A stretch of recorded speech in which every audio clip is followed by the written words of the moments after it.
Hi, this is John Romano, and I'm recording this lecture, Later Medieval Europe, for my course, World Civilization to 1500. In this lecture, I'm going to be covering the period from around the year 1300 to around the year 1500 in Western Europe. Now, this may come as something of a surprise after having studied the history of the Central Middle Ages in Europe, that this period we're studying today, starting in the 14th century, was a time of rapid change, but change doesn't always mean for the better. And in fact, later medieval Europe was a time of change for the worse. What we're going to see, in effect, is a time of war, a major epidemic, rebellions, famine, and all of these I'll go into greater detail. But it is fair to say at the outset that scholars in the past have often talked about Europe in this period as an age of disintegration, as an age of twilight, sometimes even as a waning civilization. That in essence, the Europe that we had known up to this point was beginning to unravel. So let's get into some detail then about what were all of these problems. Well, what we're going to see starting in this period is that all of those abundant natural resources that medieval Europe had experienced in the previous age were going to become exhausted. In effect, the best land had already been brought under cultivation. And what this meant was that all of this agricultural production that Western Europe had depended on in an earlier age would begin to cease. And in effect, everything that was predicated upon having a surplus of grain, the commercial revolution we talked about, this would begin to sputter as well. And really, in essence, what this means is altogether, Europe ends up having not enough food to go around to a population that's even greater. To give you some idea of how this worked, these are some of the olive trees that are right outside the city of Florence in Italy. And really, this land there is absolutely perfect for the planting of olive trees. The soil tends to be relatively thin. It's rocky, but the olive trees don't mind at all, and that's what really has been traditionally cultivated in this region. During this one period of time, there was such desperation for new land that people actually uprooted many of these trees to try to do traditionally sort of farming in this region. The results were predictable. They were terrible. And on top of not being able to farm very effectively for grain, they also had lost their olive trees. Altogether, what we begin to see then is that all this huge demographic growth that had occurred in previous generations now had basically reached its natural limit, and all of this marginal land that people were working on was not really giving them much for crops, meaning that everyone was hungrier. Perhaps the absolute worst part about all of this is that this problem would have been terrible in any case. But right around the year 1300, we see that the slight uptick in temperature that had occurred between the year 1000 and 1300 in the previous period we studied, well, that slight uptick in temperature reverses itself. And Western Europe becomes a place naturally that is colder, is wetter, and it is less hospitable to producing as many crops as the previous generations had gotten. What this meant was, in effect, that widespread famine begins to kick in Europe. And in addition to all of the other problems, in several years, Western Europe will also see heavy rains, which, if you can believe it, wipes out some of the very few crops that actually begin to grow.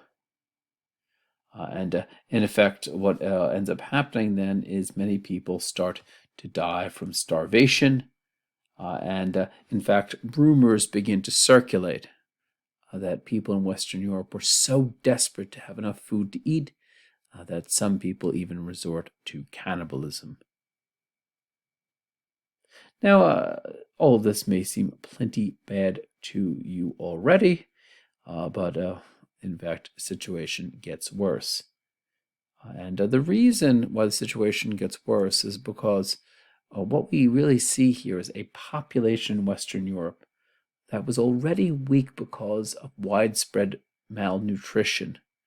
And as many of you will know already, your body is much more efficient at fighting off disease when it is strong and well nourished. And when the opposite is true, it succumbs to disease much more easily.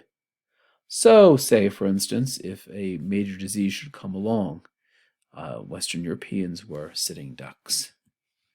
And so it did. And this is the period in the mid-14th century on which the Black Death is unleashed in Western Europe. This disease, the Black Death or the plague as it's simply referred to, is primarily a disease of rodents. Traditionally speaking, the rodents that were always blamed the most were these guys, black rats, which would have been omnipresent in many Western European cities. But more recent research has suggested that there are, in fact, other rodents too who played a part too in the transmission of this disease. So it cannot all be blamed on black rats. Now, the black rats could infect one directly, but the normal way in which people tended to be infected by this disease was through fleas. And these fleas would, first of all, bite out infected rats, and then after that, they would sometimes come and bite human beings as well. And that is what we tend to think. But it really was for the majority of people, the way that they got this disease in the first place. And you see here, of course, this is a much blown up picture of what a flea looks like. And you can see there in its belly, that black thing is actually the plague that's brewing inside it. And I know what you're thinking, and yes, it's true. At this period in Western Europe, people had all kinds of different bugs on their body on a regular basis. That was not the strange part. The strange part was what they brought with them during this time period, which was the bacterium that caused the plague. After the person receives this bacterium in their system, they will experience a series of symptoms. They will feel, for instance, high temperature. Their limbs will begin to ache. And after that, they will see great swellings, like these ones, of their lymph nodes. And these are referred to as buboes, which is why sometimes it was also called the bubonic plague as well. Now, excuse me. What is important to note here is that just like other bacterial infections, the Black Plague is not necessarily fatal. And in fact, one can actually build up a resistance to the Black Plague. But at a time where so many people felt so weak, there was very little hope with the majority of people of fighting it off and gaining an immunity to it. The vast majority of people simply died, and some with remarkable speed. There are at least some narrative accounts of people being infected, and then within a course of 24 hours, they would be dead. This epidemic is normally thought to have hit Western Europe, especially between 1347 and 1351. It initially will come from Central Asia, and really, as I mentioned earlier, one of the cruel ironies of history is that as Europeans become more interested in the Eastern world and begin to trade more intensively with it, one of the things they bring back, and in addition to new goods, new ideas, is the plague. And really, especially through again, certain rodents that would be stowaways on ships that would come with Western Europeans back to their homeland. And really, some of the initial losses of life especially came from, we think, some of these Italian traders, merchants, who would especially go to Constantinople, and from there, again, some of the ships from Italy then would travel further on, France, England, and this map just summarizes its spread, again, really beginning in the southern Mediterranean regions of Europe, and then slowly making its way up further to the north. Yeah, you'll also notice that there are at least a few mountainous regions listed here in green that do manage to dodge the great epidemic. The loss of life through this disease was catastrophic. It is estimated that in a relatively bounded period of time, around 5 years or so, that somewhere between 1/3 and 1/2 of the population of Western Europe would succumb to the disease, would die. And lest you think that this is an exaggeration, there are some people who have done some studies at the local level, looking at, for instance, the mortality through archaeology and remains of people.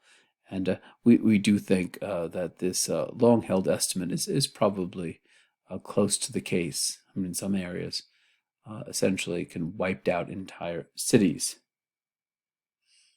And it's also fair to say, too, that the plague would remain endemic in Europe for centuries after its first occurrence.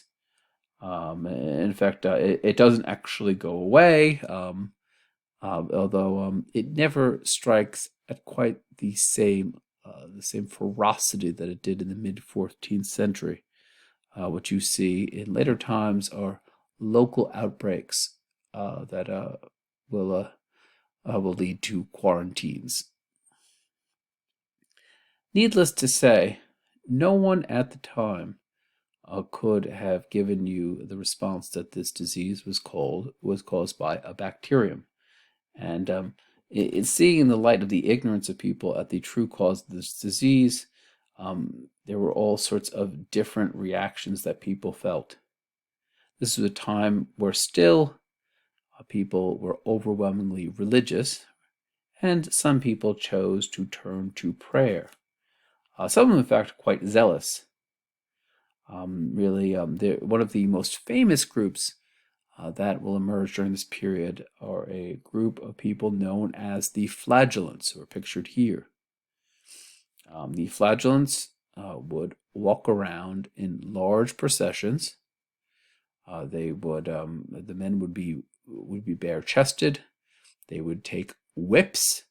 They would whip both themselves, and they would whip the person in front of them, and in some cases causing bleeding. The Flagellants were operating under a theory, which is to say that God had chosen to cause the disease because of the sinfulness of humanity. And the only hope for staving off the kind of anger that God felt was simply to repent of one's sins and to do penance for them. The Flagellants actually become quite controversial, and some members of the church, in fact, even end up condemning them. That in fact this was the incorrect response, but there still was a great deal of popularity. Many people tend to think now, of course, that the lack of hygienic conditions that was actually even furthered by the Flagellants may actually have assisted rather than stopped the disease. We know at least some people, rather than becoming more zealous, decided that the only thing to do was to escape from cities. There was a sense that people were dying in much larger numbers in urban settings. And so what was the only other way to go? Well, go to the countryside. And in some cases, people lived lives of enjoyment and relaxation while they waited for the end of the plague, or the end of the world, whichever came first.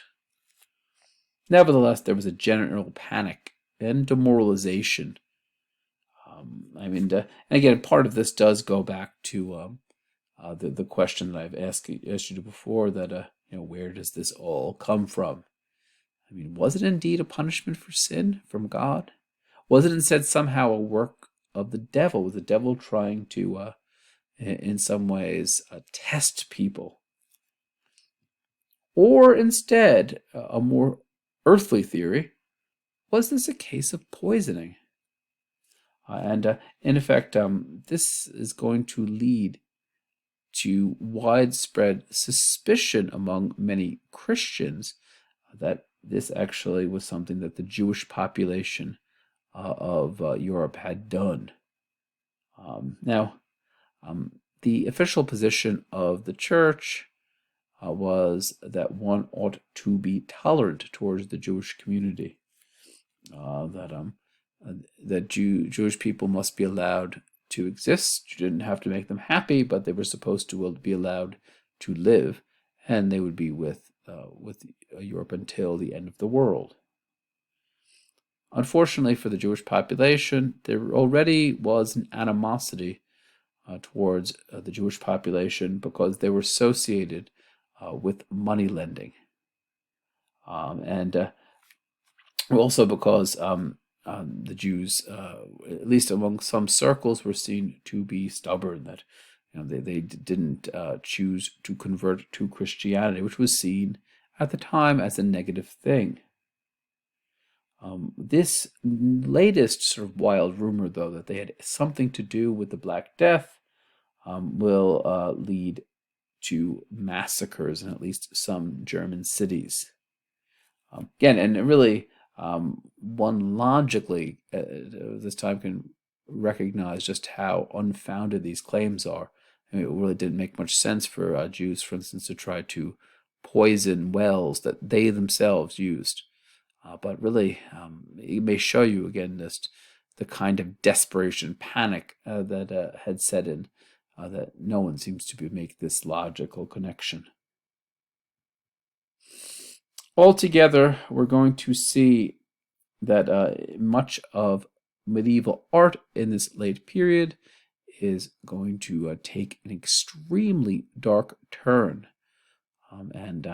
Perhaps one of the most famous images to emerge, and this is just one of many examples, something known as the Dance of Death, in which you can see all of these important people in the medieval world, whether it be popes or emperors, princesses, cardinals, princes, all of them holding hands with these living skeletons, and with the very clear message that it really didn't matter who you were or how high your social station was. Death was coming for you. Here's another famous image that shows a man playing chess with death, with the clear implication is that death will win this match. If you were one of the unlucky ones to die in the course of the Black Plague, of course, that was the end of your earthly existence. If you were one of the lucky ones to have survived, however, believe it or not, the aftermath of the plague would in fact give unprecedented opportunities for at least some of the survivors. And in particular, one of the groups we think that really benefits quite a bit from the plague, once you got over the fact that probably many of your loved ones had died, were peasants.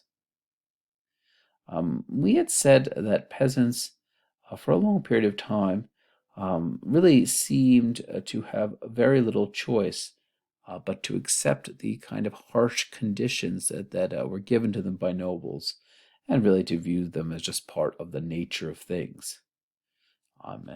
Really, these societies tended to be just fairly conservative. There was only so much one could do against the raw deals that many peasants got from nobles. There was, however, new power that many peasants experienced at the end of the plague. And in fact, there were so few people who end up surviving the plague that there is a shortage of labor in the countryside. Now, many nobles, of course, didn't care in the least bit that the conditions, the amount of labor had changed in any way. And in fact, they demanded that peasants pay the same exact high rates of taxation, and they did free labor for the nobles as before. And in fact, the nobles began to turn toward their governments to create laws to fix these conditions. Nothing had changed, they said. This lack of any response meant that peasants in frustration begin to take matters into their own hands.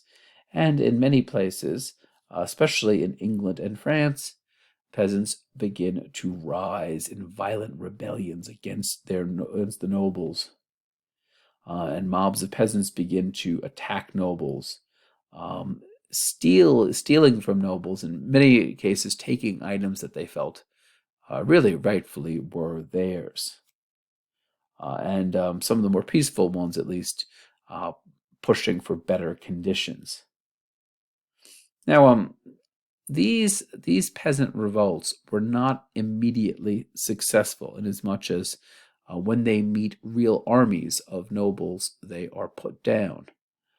But in the long run, these revolts have their effect. They sent out the very clear message to nobles that if this situation were not fixed, this could happen again. In effect, what happens at this point in many parts of Western Europe is nobles will begin to flatly state now that peasants had personal freedom. They were not tied to the land. They wouldn't have to give a huge amount of taxation or free labor. They, in effect, would have to give a certain fixed amount of rent for working on the land that belonged to the nobles, but that was it. So, in essence, they did end up getting better deals. The next thing that occurs in later medieval Europe may appear to be a bit of a bizarre instance. You would think that, based upon what I've just been talking about, disease, rebellion, the last thing that anyone would do during this time period was turn their attention to war. But yet, that is exactly what happens. In effect, what happens here is that what is known as the 100 Years' War will break out between England and France. Now, if you'll take a glance at the outline, you'll recognize that altogether, believe it or not, the 100 Years' War actually lasts more than 100 years.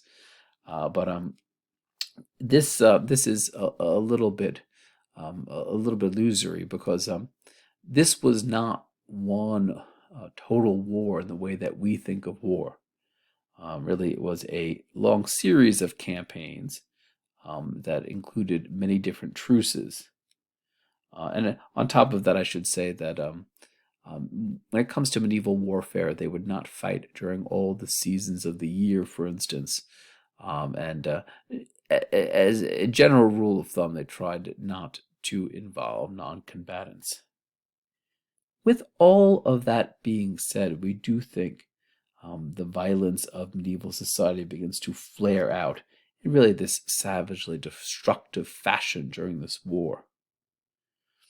The basic cause of this war is that England actually, at this point in time, still holds lands in France. And in effect, because the noble families of France and England are so closely tied together, the English king actually had a fairly good claim to be king of France as well as England. But of course, the French had no intention of allowing the French king to also rule over France. And the war starts when the English king decides to press his claim to take over France.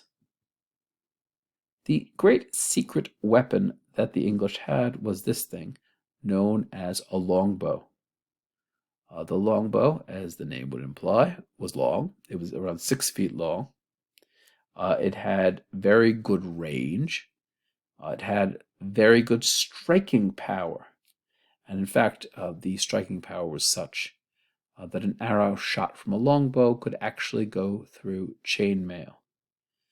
And on top of all these other things, the speed of of using the longbow was huge. It was great.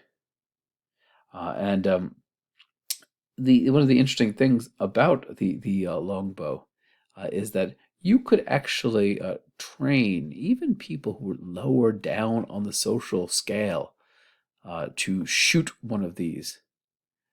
And they could actually begin to mow down people who were their social betters, French nobles. And really, it is in part the result of the longbow and its use that the first campaigns of the Hundred Years' War would all go to the English. The problem we do think, though, that is that the English never really actually have enough men to seriously think about conquering all of France. But they did have enough men to be able to loot and burn a good portion of the French countryside, so in effect to cause a lot of damage. The turning point for France in this war came from a most unlikely place. It came from one Joan of Arc. Joan of Arc was a peasant girl who claimed to have received visions from saints.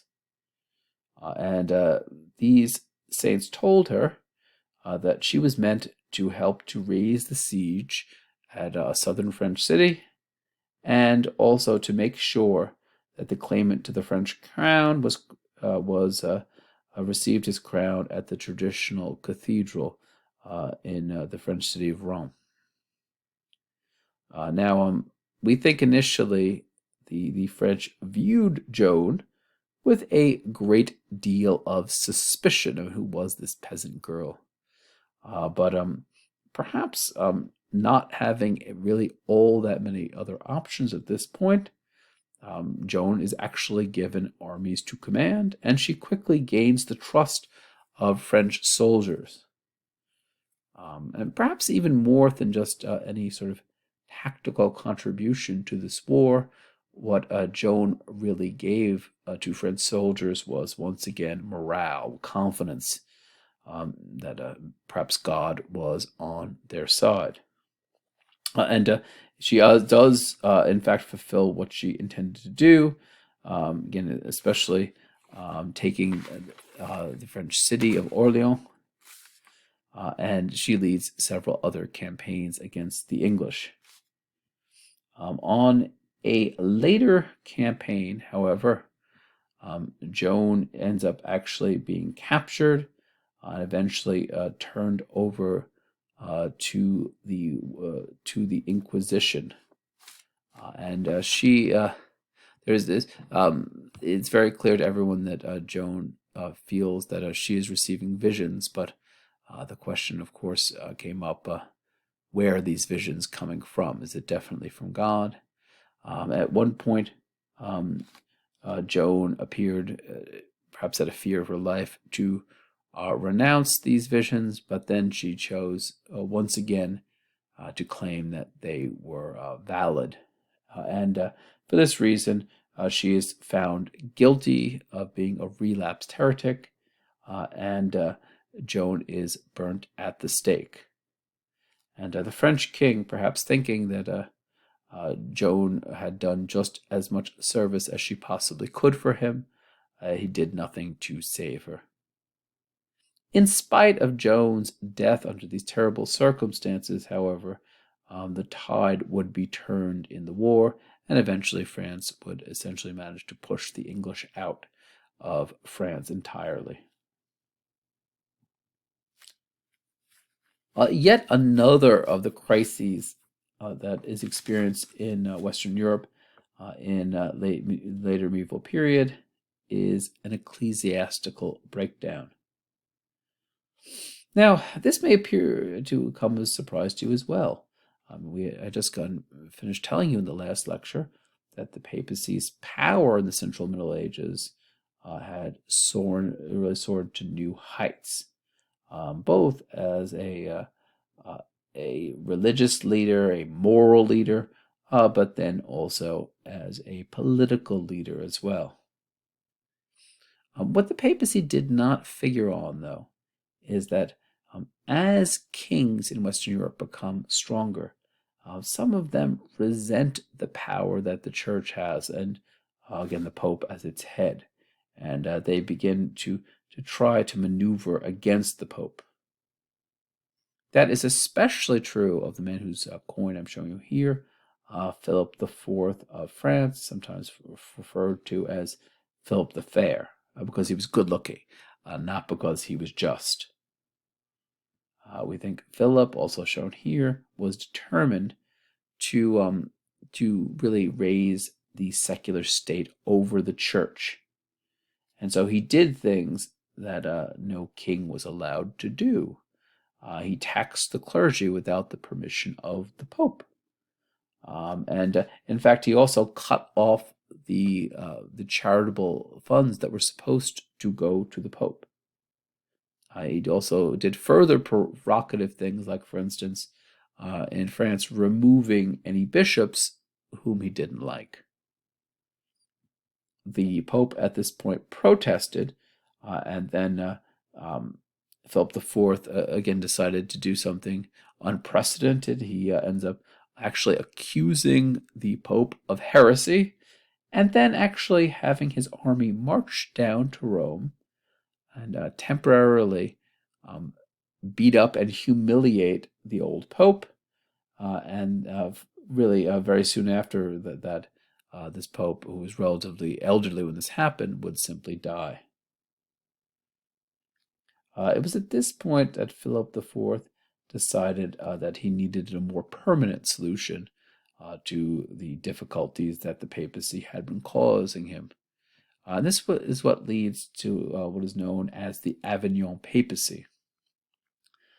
Avignon is a city in southern France, and during a period of time here, the Pope will set up shop in southern France. And you can actually still see here, this is the Palace of the Popes in the southern French city. And the reason this happens is entirely under Philip IV's influence. He does not want the Pope to be independent. He wants to be able to tell the Pope what to do, and as long as the Pope is right in his backyard, he didn't have any problem doing that. The other thing that Philip IV will do against the power of the Church was that he goes after the Knights Templar, who previously as we had said, had actually been the war heroes of the Crusade. Even after the Crusades in the Middle East were over, though, the Knights Templar had continued to have a great deal of money and land throughout Western Europe.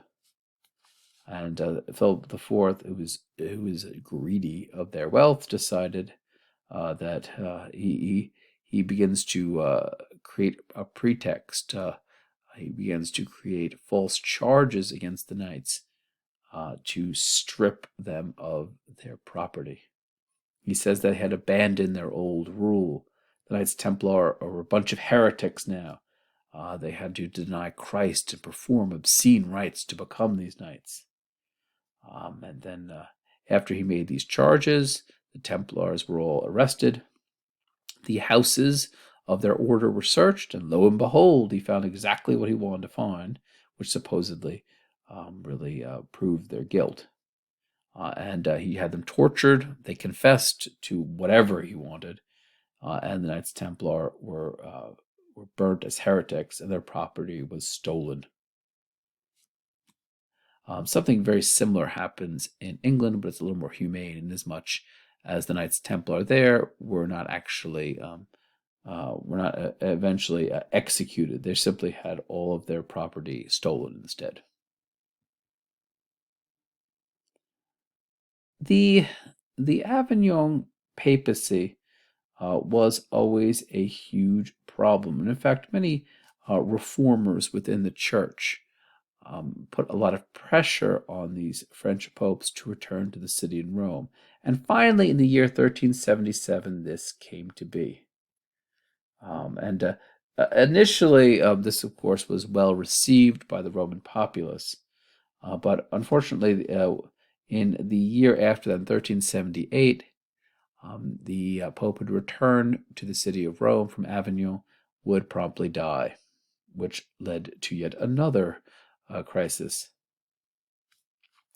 Many Italians, and Romans in particular, were afraid at this point that the cardinals, many of whom were French, would once again choose another French pope.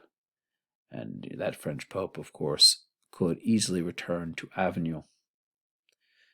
As a result of this, a mob of especially Romans begins to form right outside the place where the cardinals are meeting to choose the next pope. Now, the cardinals at this point, I should say, are not actually supposed to have any contact with the outside world when they're in conclave. But the cardinals decide that this was a bit of an unusual circumstance, and they decided that some of them would meet with the political leaders of the city of Rome, the secular ones. These Romans told the cardinals that we're not entirely sure that we can guarantee your safety unless you choose to produce an Italian pope. The message had been received, and the cardinals would, in due course, elect an Italian, the Pope Urban VI. Word very quickly shot around the city that the desires of the mob had been met, and in fact, people begin to grow calmer very quickly. And Urban VI also will very soon after this carry out the normal Easter liturgies, which really sent the message to the populace that things had returned to normal. The Pope was there to stay. What no one in this mess had really figured on, though, was Urban VI's personality. Previously, Urban VI had been a fairly low cardinal. He was a paper pusher. He was an administrator, and there were the reasons why the French cardinals had chosen him in the first place was they figured that they could control him fairly easily. Urban VI, though, in record time upon becoming pope, really begins to change his personality. He begins to announce publicly his intentions of reforming the entire papal curia, starting in particular with the French cardinals. He begins to turn his explosive rage on them. He called them liars, fools, traitors to St. Peter. Urban threatens to create enough Italian cardinals that never again will the French actually be able to dominate the election for Pope. At this point, the cardinals begin to feel what we may refer to as buyer's remorse, and they will withdraw to the to south of the city of Rome. Once they're safely out of Rome, they will declare that this election that had just been held was invalid. It had been made under duress. And at this point, they chose to call upon Urban VI to step down from being Pope. And I don't need to tell you that Urban had no intention of doing so. At this point, these cardinals chose to hold yet another election, and at this point they elected the French Pope, and he could hardly return to Rome because there already was a Pope there, so instead he goes back to Avignon. This is normally what we refer to as the Great Schism.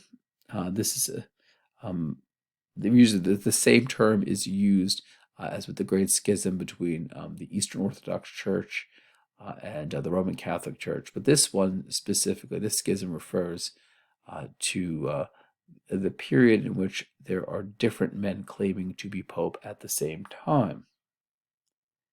The different countries in Europe line up with one or the other of the two popes.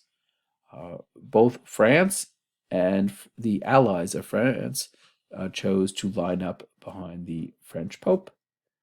England and all of England's allies chose to embrace the Roman Pope.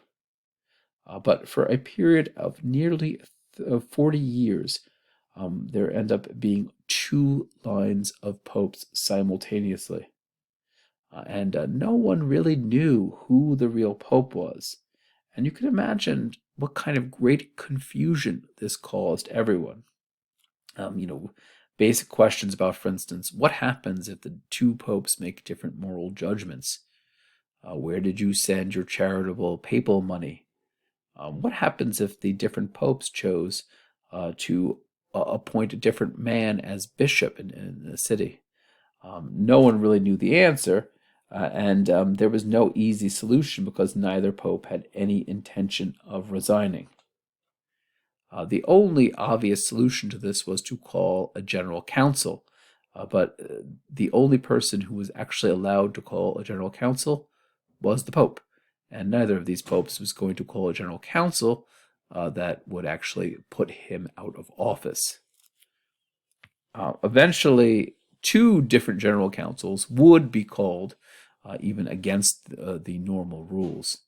The first one was proved to be a bit of a false start, in as much as they tried to elect a new pope, but neither of the other two stepped down, which meant for a certain period of time that there were three men simultaneously claiming to be pope. This situation was scandalous enough that finally a much larger council would be called that would depose all men from being pope, create a new pope in their place.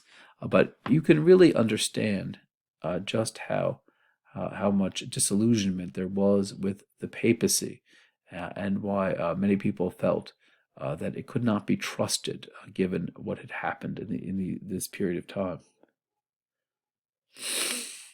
Were there any positive signs in later medieval Europe? Since for the rest of this lecture I've been really stressing those things that were most negative.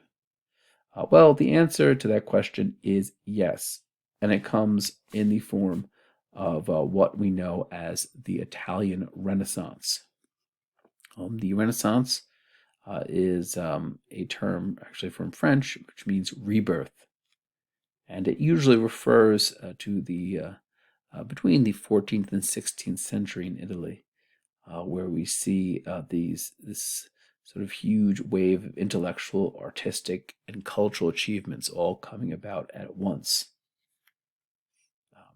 The question you might have is why exactly Italy? Well, to give you some idea of why Italy, it's important to have some idea of the political backdrop. And first of all, looking at this map, you get some idea that, in some sense, there was no Italy during this period. Nothing like we know as modern day Italy.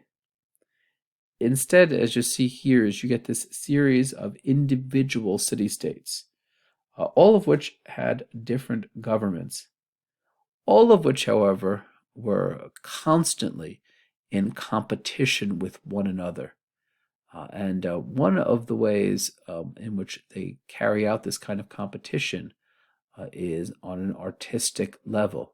That is how you show that your area is the best one, where you have the most money. Since I mentioned money, I will mention the other important thing to keep in mind about the Renaissance. And that is Italy's unique position, especially when it came to trade. And I had mentioned to you earlier that many Italian merchants would travel further east to trade. And really, this meant that there was all kinds of money circulating through Italy. And Italian merchants really had learned to master all sorts of business skills.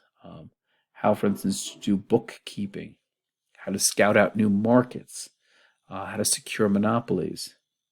And really, the Italian cities end up becoming the bankers for much of the rest of Europe. But this meant ultimately that Italians had a lot of spending money, money that could go easily into the hands of artists and other cultural figures. We see well, it's very interesting to us about the all of these sort of patchwork of um, different small city states in Italy is that although these are all independent and really in some sense they are extremely dominated by some of these powerful merchants and really the hope of many of these places is to just be able to keep enough peace so that the money can keep rolling in. So, in fact, many of these Italian city-states will put in place really people who have these very harsh, even dictatorial leaders as long as they could keep law and order. And in fact, one of the things that ends up emerging from the Renaissance Italy is diplomacy, just so people can survive. Because even as much as they tried to contain it, war was constantly breaking out among these small city-states. In spite of what you may consider to be an uncongenial situation to doing culture, the Italian Renaissance, nearly everyone begins to promote culture. It didn't matter if you were a dictator, if you were someone who wanted a broader sort of scope of people participating in government, if you were pope, everyone was beginning to really get involved in culture. And really, again, because this, in some part, for many people, was a point of pride that your city could be the one to produce the best artists. The movement in the Italian Renaissance is most frequently associated with the kind of painting and sculpture that emerged from it. But there's also perhaps less easy to see side of this, and especially in the emergence of what is known as humanism. And humanism is not simply the study of humans. What humanism is instead is this passion to go back to the ancient world, to read the classics of the Latin and Greek world, to read the ancient church fathers, in part because They just loved the beauty of some of these works, but also in the hope to be able to, for instance, revive ancient norms and values. So, for instance, to be able to sponsor pride in one's city, which was felt to be something that people in the ancient world had done very well. And really, humanism implied an entire liberal arts program, studying, for instance, very closely the words of the ancient world, their history, their politics, their moral philosophy. Altogether, it's a program that will celebrate the dignity of humanity, and also simultaneously will prepare people for a life of virtuous action. And so, in fact, some of these figures in the Renaissance, where they're not teaching, they were employed by various governments in Italy to serve, for instance, as secretaries, as speechwriters, as diplomats. So there was a practical outlet as well for these kind of skills. Everyone has his or her favorite Renaissance artist. For my money, I like Sandro Botticelli. Just one painting of his. This is the Birth of Venus, which celebrates again this pagan goddess of love, but it's also meant to serve as a larger metaphor for the kind of rebirth in culture and learning that was happening during this period. All right, that's it. Thank you.